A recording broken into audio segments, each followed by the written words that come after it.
Welcome to the video. This is something a little bit different for me in this channel. Normally you watch me going around race circuits, not particularly fast, but I do try.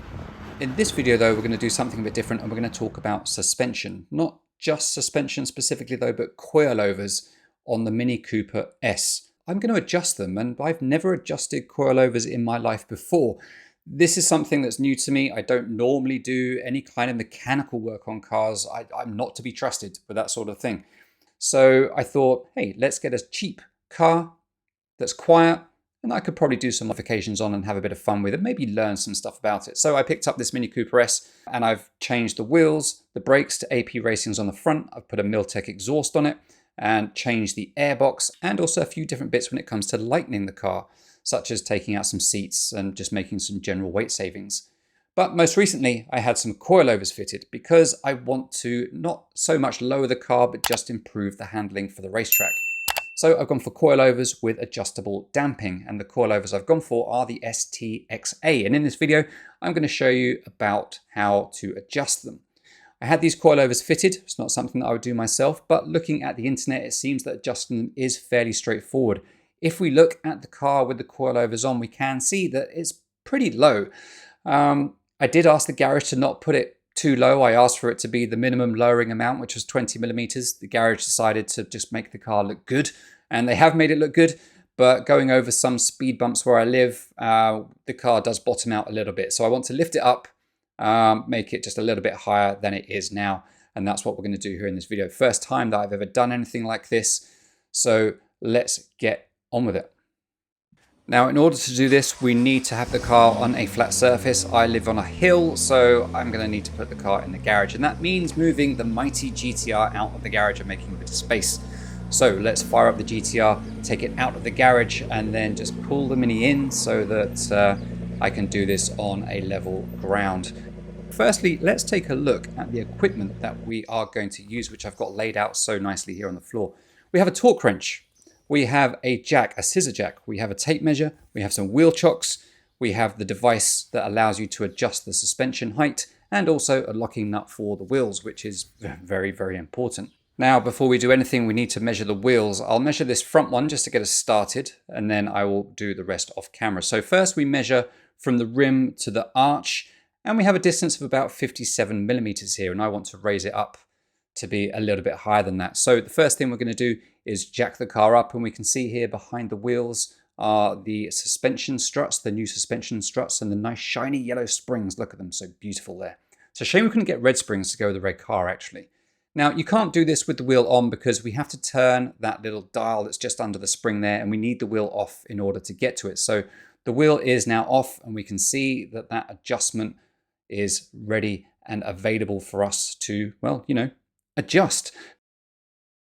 Now basically it's this little thing here underneath the spring with the little ratchet holes in there.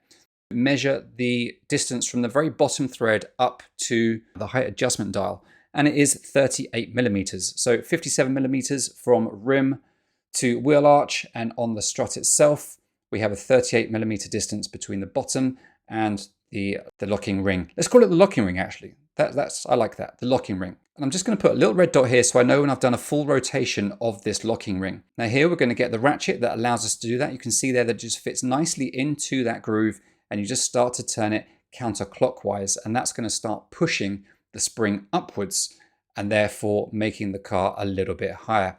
Now this is very fiddly because of how shallow this locking ring is. The tool doesn't really stay in there very easily. I mean, it will stay in there once you get it, and you have to apply a bit of vertical pressure upwards in order to keep it in place. But I found that it kept slipping off a fair bit, so it wasn't particularly comfortable to do. But here we go. We're just going to be turning that around. And when we finish turning it, I'm then going to give it a measure and see where we've got to. Now, what I'm going to do is I'm going to give it 2 full turns and maybe a little bit more. I've noticed that where I put that red paint mark, there is actually a screw just a couple of ratchets around in this ring. So I'm going to use that as my guide instead. Once I've done that, I will then see what the difference is in terms of millimeters from when I started on the strut to where it is once I've done all of those turns. So let's get those turns done. Now with all the turns done, I'm going to measure it up again. Let's get my trusty tape measure out.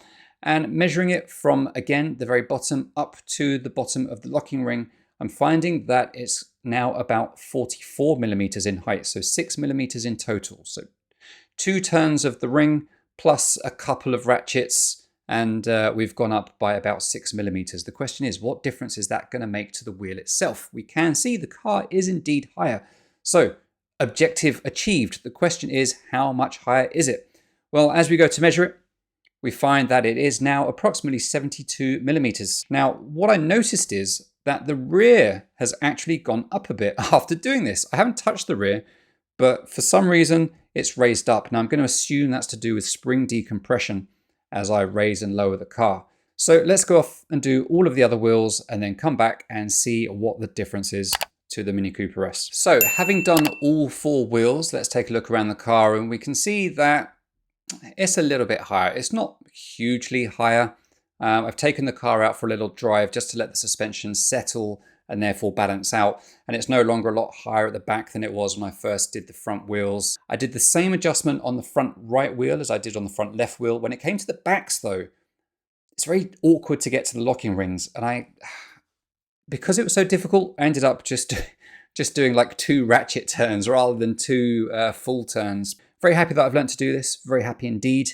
Looking forward to getting this out on track in 3 weeks from now. And hopefully the suspension will allow me to beat that personal best in the video, which I'll link in the description. Thank you very much for watching this. I hope you've liked it. If you have, please subscribe, hit that like button and come back for any more videos that I do in the future where I'll be trying things like changing brake pads, maybe some other bits and pieces as well. So do keep watching. Do keep watching. Thank you very much.